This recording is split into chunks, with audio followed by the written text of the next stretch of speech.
Donald Trump and the Deputy Press Secretary raised some conflicts here over the timing of this decision from Donald Trump. But my favorite moment actually was when Sarah Huckabee Sanders said the only people interested now in this story are the people in the press room rather than anybody else. Is that true, Sahil?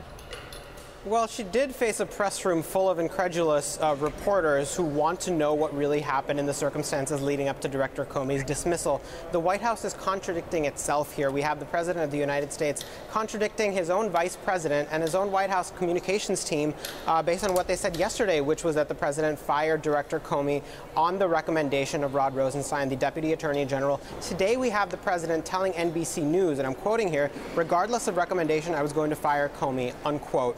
This is a White House with real credibility issues, and this is what Ms. Sanders was just dealing with, what you were referring to, Julian. And speaking of contradiction, Sanders also said that the FBI rank and file was very happy for James Comey to be fired. However, in today's hearing, acting FBI Director Andrew McCabe said otherwise. He says, "I can tell you Director Comey enjoyed broad support in the FBI and still does to this day." Let's look ahead now, because Andrew McCabe is the acting FBI Director. Maybe he's in contention to be the permanent FBI Director. Has the White House taken any steps towards looking at a replacement for James Comey?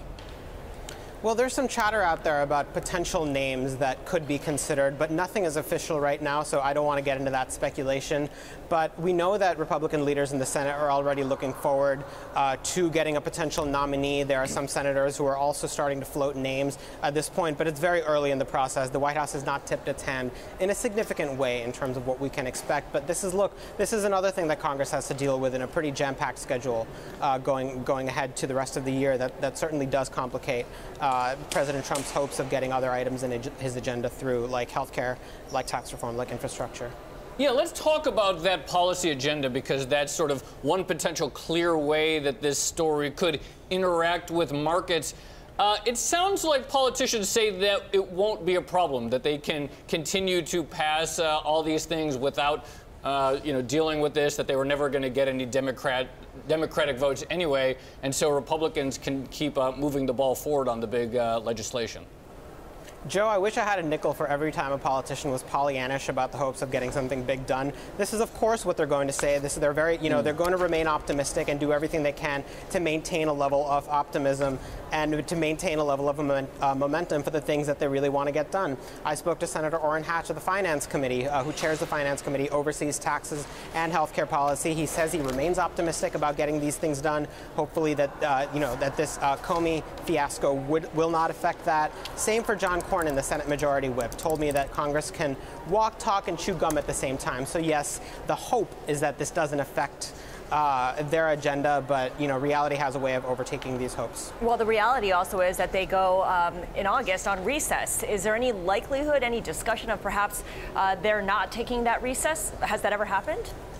Very unlikely, Scarlett. This is pretty much a sacred thing on the calendar. Members go home for 5 to 6 weeks. I believe it's 5 weeks this year, and it's a time for them to reconnect with their districts or their states, to talk to their constituents, and usually lawmakers make plans for this sort of thing. I cannot think of a precedent where that was canceled, so it's unlikely. After they come back from August recess, they have a jam-packed September where they have to fund the government again. We saw that was not easy the last time around. They had to extend the deadline for 1 week. They have to extend flood insurance, the children's health care program, also by September 30th. And shortly after that, they have to raise the debt limit. None of these are going to be easy things to do, because it gets to the fundamentals of how much the government should spend, whether this stuff should be paid for, and how it should be paid for. And Republicans have real disagreements on this, even setting aside the fact that Democrats are going to be opposing them probably on most of these big things that they want to get done.